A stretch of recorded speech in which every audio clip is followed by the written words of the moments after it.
여기까지가 전개가 되겠고요. 여기서부터 위기에 해당하는 부분입니다. 자, 내놓으세 내놓으세. 아버지는 크게 소리 지르는 것도 아니고 그렇다고 입안의 소리도 아닌 엉거주춤한 소리로 연방 내면서 노새가 달려간 곳으로 뛰어갔다. 아버지의 어떤 절박한 심정 느낄 수 있다. 나도 얼른 아버지를 뒤따랐다. 노새는 10m쯤 앞에 가고 있었다. 뒤미처 앞쪽에서는 악악하는 비명소리가 들려왔다. 어깨에 스케이트 주머니를 메고 오던 아이 둘이 기겁해서 길 옆으로 비켜서고 뒤따라오던 여학생 한 명이 엄마 하면서 오던 길을 달려갔다. 손자를 업고 오던 할머니 한 분은 이런 하며 어쩔 줄 몰라 하다가 그 자리에 폭석 주저앉고 말았다. 막 옆 골목을 빠져나오던 택시가 찍 브레이크를 걸더니 덜렁 한바탕 춤을 추고 멎었다. 택시가 춤을 추다라고 했으니까 의인법이 사용이 되었죠. 시에서뿐만이 아니라 소설에서도 사람이 아닌 것을 사람처럼 표현하면 의인법이 되겠어요. 어떤 문장에서도 사람이 아닌 것을 사람처럼 표현하면 의인법이다. 그다음에 택시가 막 덜컹거리면서 멈추는 그런 모습이 되겠죠. 춤을 추고 멎었다. 금세 이 집 저 집에서 사람들이 쏟아져 나와서 골목은 어느 사이 수많은 사람들이 모여 웅성대기 시작했다. 자, 이 부분에서 지금 노새로 인해서 굉장히 혼란스러운 상황을 묘사하고 있다. 노새로 인해 혼란스러운 상황을 묘사하고 있는 부분이에요. 묘사라는 거 시각적 이미지가 드러난 부분 묘사라고 했죠. 눈에 막 이런 혼란스러운 모습들이 선명하게 그려지고 있죠. 그 다음 왜 그래 무슨 일이야 말이 도망갔나 봐 무슨 말이 저기 뛰어가지 않아 올라 그렇군 말이 뛰어가는군 별꼴이야 말마차가 지금도 있었군. 이 부분 말마차가 지금도 있었군 이란 표현 노새마차가 지금 시대에 어울리지 않는다는 의미가 되겠고 자 그것의 상징적 의미는 시대의 변화에 적응하지 못한 어떤 소시민의 모습을 이 부분에서 엿볼 수 있습니다. 이런 웅성거림 속을 아버지는 두 주먹을 불끈 쥐고 뜀박질을 쳐갔다. 내놓으세 절박한 마음. 그때 나는 아버지보다 몇 발짝 앞서 있었다. 아버지의 헉헉 소리가 들려왔다. 하지만 노새는 우리보다 훨씬 빨랐다. 노새님이 큰 길로 나가고 있었다. 자, 아버지가 큰 길로 나오자 덜컥 그 자리에 주저앉고 말았다.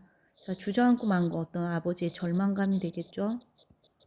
노새는 이제 보이지 않았지만 나는 노새보다도 아버지 일이 더 큰일인 것 같아서 뛰던 것을 멈추고 아버지의 손을 잡고 일으키려고 했다. 한데 아버지는 쉽게 일어나지 못했다. 아버지의 눈은 더할 수 없는 실망과 낭패로 가득 차 있었다. 낭패, 계획한 일이 실패로 돌아가거나 기대에 어긋나거나 매우 딱하게 됐을 경우 낭패를 보다 이렇게 말하죠. 낭패감을 맛보고 있어요. 아버지. 나는 제대로 쳐다보지도 못하고 쓸며시 고개를 돌리다가 이내 축 처지고 말았다. 얼굴 근육이 실룩거리는 것이 옆 얼굴에도 보였다. 불현듯 슬픔이 복받쳐 내 눈도 쓴벅거렸으나 나는 그것을 억지로 참고 계속해서 아버지 팔목을 이끌었다. 아버지 여기 이렇게 있으면 어떻게 노새 찾아야죠. 지나가던 사람들이 우리 부자의 모습을 구경거리나 되는데 잠깐 쳐다보았다. 자, 사람들의 어떤 무심한 모습 여기 엿볼 수 있다. 무심함. 아버지는 힘없이 일어났으나 나는 어디를 어떻게 가야 할지 그저 막막하기만 했다. 자, 우리가 느낀 감정, 막막함. 아버지도 그런 눈치인 듯 나를 한번 덤덤히 쳐다보다가 아무 말 없이 앞장서기 시작했다. 두 사람 중 아무도 내박쳐진 마차며 연탄 이야기를 꺼내지 않았다. 그 뒤처리도 큰일일 테니 말이다. 터덜 걸어서 네 거리까지 온 우리는 정작 그때부터 막막함을 느꼈다. 동서남북 어디로 가야 할 것인가, 어디로 가야 할지 모르는 이 감정, 이거 어떤 방향 상실감을 나타내는 표현이다. 아버지 이렇게 하면 어때요? 둘이 같이 다닐 게 아니라 따로따로 헤어져서 찾아보도록 해요. 내가 이쪽으로 갈 테니까 아버지는 저쪽 길로 가세요. 아버지는 아무 말 없이 나와 반대 방향으로 걸었다. 아버지와 헤어진 나는 사뭇 뛰었다. 사람들은 거리에 가득 넘쳐 있었다. 크고 작은 자동차는 뿡빵거리면서 싱싱 달려오고 하였다. 5층 건물, 3층 건물이 질비한거리는 언제나처럼 분주했다.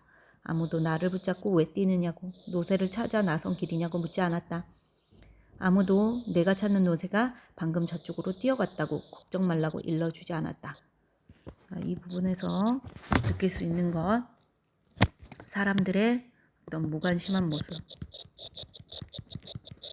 그 다음에 방관자적인 태도, 당시의 세태 엿볼 수 있습니다. 다음 장 넘어가서 44페이지. 벌써 거리는 조금씩 어두워지고 있었다. 시간의 경과를 나타내죠. 저녁이 되었어요. 이미 앞니마에 헤드라이트를 켠 자동차들도 있었다. 나는 그런 자동차들이 막 뛰어다니는 노새로 보였다. 파랑 노새, 그 그림에 보면 파랑 노새, 빨강 노새, 까만 노새들이 마구 뛰어다니는 것이 아닌가. 내가 노새에 관심이 있으니까 모든 것이 온통 다 노새로 보이는 거죠. 바람같이 달리는 놈, 슬슬 가는 놈, 엉금엉금 기는 놈, 갑자기 멈추는 놈, 막 가다가 획 돌아서는 놈, 그것은 가지가지였다. 자, 나의 눈에 옆에 문제 보면 나의 눈에 자동차들이 노새처럼 보인 까닭은 무엇일까? 너는 노새를 찾아야 하는 다급함과 노새를 꼭 찾고 싶은 절박한 마음 때문에 모든 것이 다 노새로 보였다고 할 수 있겠습니다. 자, 그런데도 우리 노새는 없었다.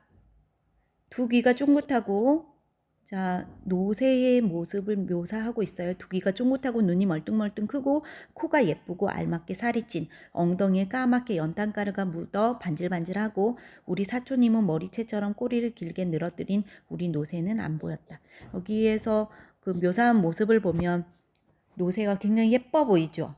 이것은 내가 그 노새를 예쁘게 생각하니까 예쁜 모습만 보고 있는 거예요.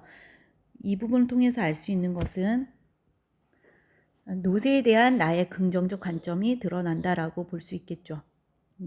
노새를 처음 보는 사람은 이렇게 예쁘게 묘사를 안 할 거예요. 아마 왜 이렇게 자꾸 비리비리해 이렇게 생각할 수도 있겠죠. 근데 내 눈에 우리 집 노새가 너무 좋으니까 예쁘게 보이는 거죠. 자, 어디까지 왔는지 몰랐다. 차츰 다리가 아프기 시작했다. 배도 고프기 시작했다. 그러고 보면 나는 오늘 점심도 설친 채였다. 아이들하고 한참 놀다가 집에서 점심을 몇을 뜨는 둥 마는 둥 하다가 아버지 일이 궁금하여 연탄 공장에 갔는데 그때 마침 아버지가 짐을 싣고 나오는 것이었다. 그러나 나는 걸음을 멈출 수가 없었다. 노새를 찾아야 한다. 노새를 찾아야 한다. 자, 여기 어떤 절박한 마음이죠.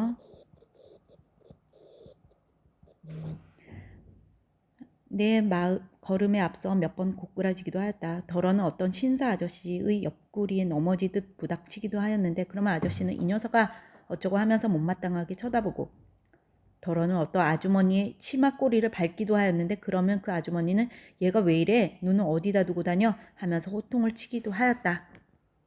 다음 장 46페이지 넘어갈게요. 자, 그러고 보면은 나는 그동안 우리 노새가 깊이 정이 들었는지도 몰랐다. 자다가도 바로 옆 마구간에서 노새가 투레질하는 소리, 투레질하다 옆에 단어 설명 나와 있죠.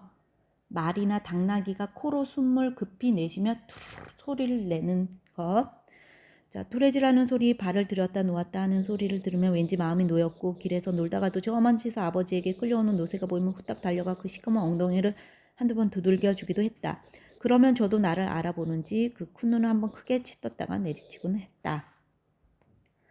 노새에 대한 나의 애정이 드러나는 부분이 되겠어요. 자, 나에게 노새는 어떤 의미일까? 옆에 문제 보면 식구같이 친근하게 정이 든 존재이고 멀리서 보면 반가운 존재이다. 이렇게 해석할 수 있겠죠. 아이들은 그런 나를 더욱 놀려댔다. 비리비리 노새 새끼 그리고 나더러 까마귀 새끼라고 말이다. 까마귀 새끼라는 것은 우리 아버지가 까맣게 연탄가루를 뒤집어 쓰고 다닌 데서 그 아들이 나를 가리키는 말이다. 사실 아버지는 노상 항상 시커먼 몰골을 하고 다녔다. 옷은 물론 국방색 신발도 어느새 깜장 구두가 되어 있었다. 손 얼굴 할 것 없이 온몸이 검정투성이었다. 어쩌다가 휑 하고 코를 풀면 콧물조차도 까맸다. 그런 가운데에서도 눈 하나만 캥하니 크게 빛났다. 아버지는 연탄장수이기 때문에 온몸이 까맣고 심지어 구두까지 까만색이요. 하지만 그 가운데에서도 눈 하나만은 크게 빛났다. 이런 표현이 있죠. 아버지는 가장으로서의 책임감과 의지를 지닌 분이라는 것을 나타내주는 표현이라고 할 수 있겠습니다. 아이들은 그런 아버지를 보고 까마귀라고 불러댔으나 차마 대놓고 그러지는 못하고 만만한 나만 보면 까마귀 새끼라고 놀려댔다. 하지만 저희네들 아버지는 별것이었던가. 영길이네 아버지는 조그마한 기계와 연탄불을 피워가지고 다니면서 뻥소리와 함께 생쌀을 납작하게 눌러 튀겨내는 장사를 하였고, 뻥튀기 장사죠 이거. 종달이네 형님은 번데기 장수였다. 순철이네 아버지는 시장 경비원이었고 기다리네 아버지는 포장마차에서 장사를 하고 있었다. 그래서 우리는 연길이더러 뻥, 종달이더러는 뻔이라는 별명을 붙여주었으며 순철이 기다리도 모두 하나씩 별명을 가지고 있었다. 그러니까 내가 까마귀 새끼라는 별명을 가지고 있다는 것은 어떻게 보면 당연한 것이고 별로 억울할 것도 없다. 자, 이 나의 성격 여기서 드러나는데요. 나의 어떤 긍정적인 태도 드러나는 부분이죠. 자, 여기에 나오는 이 동네 친구들의 아버지들 직업들이 자, 전부 다 좀 변변치 않아요. 그죠? 자, 이 직업을 통해 알 수 있는 건 이 동네 사람들 경제적으로 넉넉하지 못하다는 것 알 수 있겠습니다. 내가 집에 돌아온 것은 밤 10시도 넘어서였으나 아버지는 그때까지 돌아오지 않고 있었다. 다음 페이지 넘어가면 찾았니? 아버지는 어떻게 되셨어? 내가 혼자 늘어서는 걸 보면 찾지 못한 것을 번연히 알면서도 어머니는 다그쳐 물어댔다. 어머니는 나에게 밥을 줄 생각도 않고 한숨만 내리시고 올려시곤 하였다. 아버지가 돌아온 것은 통행 금지 시간이 거의 다 되어서였다.